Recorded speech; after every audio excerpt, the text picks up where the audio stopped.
מוזיאון הבובות בערד הוקם על ידי סוג אומנים, פסלים בינלאומיים. לי קוראים מירי ליבוביץ', אדוארד שרוסטר.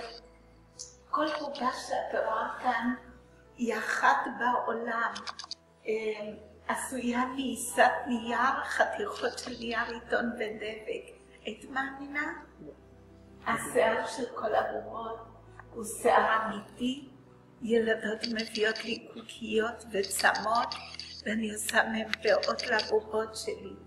העיניים זה ניפוח זכוכית של אומנים.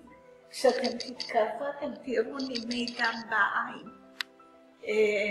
היות והן מאוד נדירות, מאוד אומנותיות, הן נמצאות באוספים של מלכים ונשיאים. מלכת הולנד יש לה 7 בובות משלי בארמון, לקלינטון יש 2 בובות, לנשיא המדינה נבון, לברברה סטרייסנד, קרק דגלס, דמי מור, שרון סטון. הדמויות האלה הם על פי פורטרטים של ילדים אמיתיים.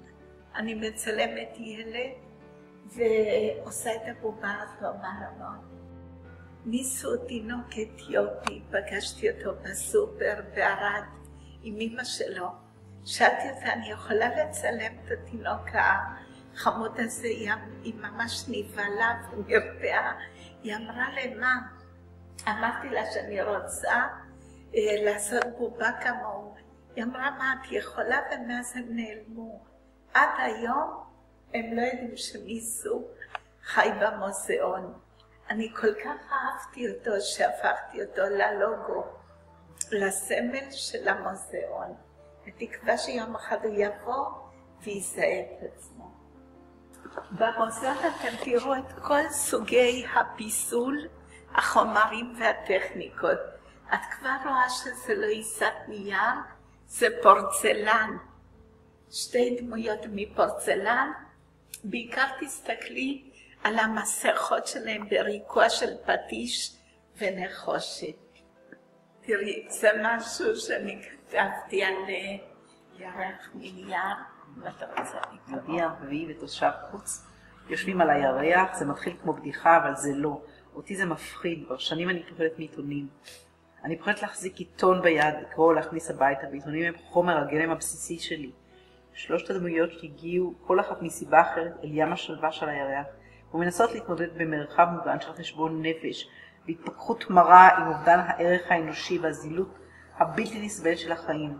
הדמויות נטולות צבע, איפור קוסמטי, לבושות מדי שמיים בגווני כחול קטיפתי, עטויות נייר, עיתון מלוטש כמו רישום טופוגרפי, המסרטט את קווי דמותם ומציגם נטו לגורלם. הירח עליו הם יושבים הוא ירח מנייר, הבטחה ריקה, אשליה זוהרת וריק סעורי. הירח המשנה דמותו חליפות כל חודש מתקתק לנו את ההיראיות שלנו כהיראיות של נייר עיתון. ירח מנייר בשבילי זה אימות עם מסוכן. רעיון הזוי שנפל על קרקע פוריה של אי שקט חברתי פוליטי. מירי ליבוביץ', נהדר, מקסים. איזה כיף.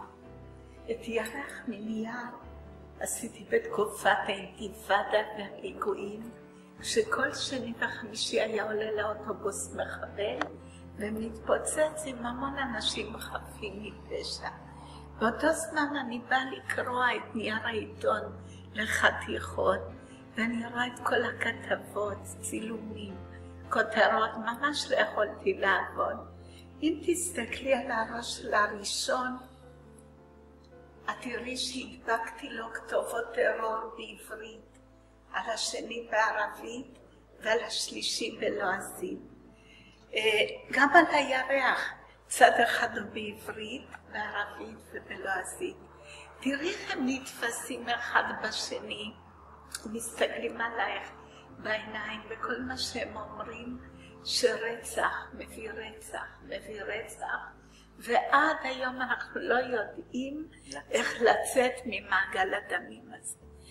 את תקראת שהם לובשים מדי שמיים. מדים זה אותו הדבר, אבל שימי לב איך כל מד, כל בגד הוא אחד ויחיד בעולם.